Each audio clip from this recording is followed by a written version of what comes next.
E-mini S&Ps opened the week a bit of a mixed trade. We did get some stronger manufacturing data this morning, which helped push indices higher, but then those treasury yields started going up again, and we started to see equities moving lower, led mostly by technology, which are most affected by higher treasury yields right now, given the fact that we've seen technology shares kind of push us throughout the beginning of the pandemic all the way really through much of 2021. So a modest pullback there set stocks back across the board. Didn't see any huge major news moving us here. Just the same old themes that we've been talking about, and that's inflation versus growth.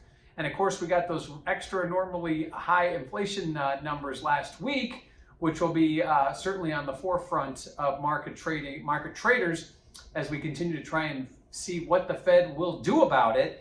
At this point, the Fed is going to begin their tapering this month, tapering of asset purchases. That's good. That's moving towards normalcy. However, the fact that they're still talking about raising rates end of 2022 and into even early 2023, when the market now is looking at higher odds of the Fed raising rates in the beginning to certainly the center middle part of 2022. So you got a little disconnect there between what the Fed is saying and what the market is pricing. That is very common.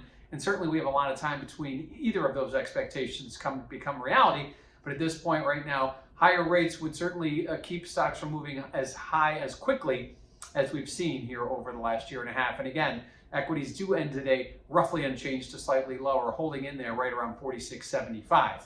Now, what does this all mean for volatility? Well, volatility historically moves higher when equities move lower, and the vice versa. When we see equities moving higher, we see volatility moving lower.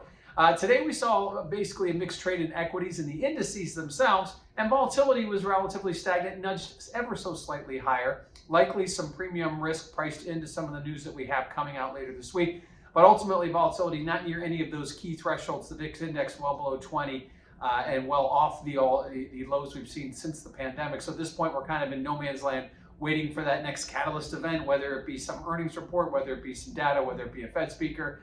All of which we have coming up tomorrow, would certainly give volatility a boost. But today didn't really see a whole lot. Now, what do we have tomorrow?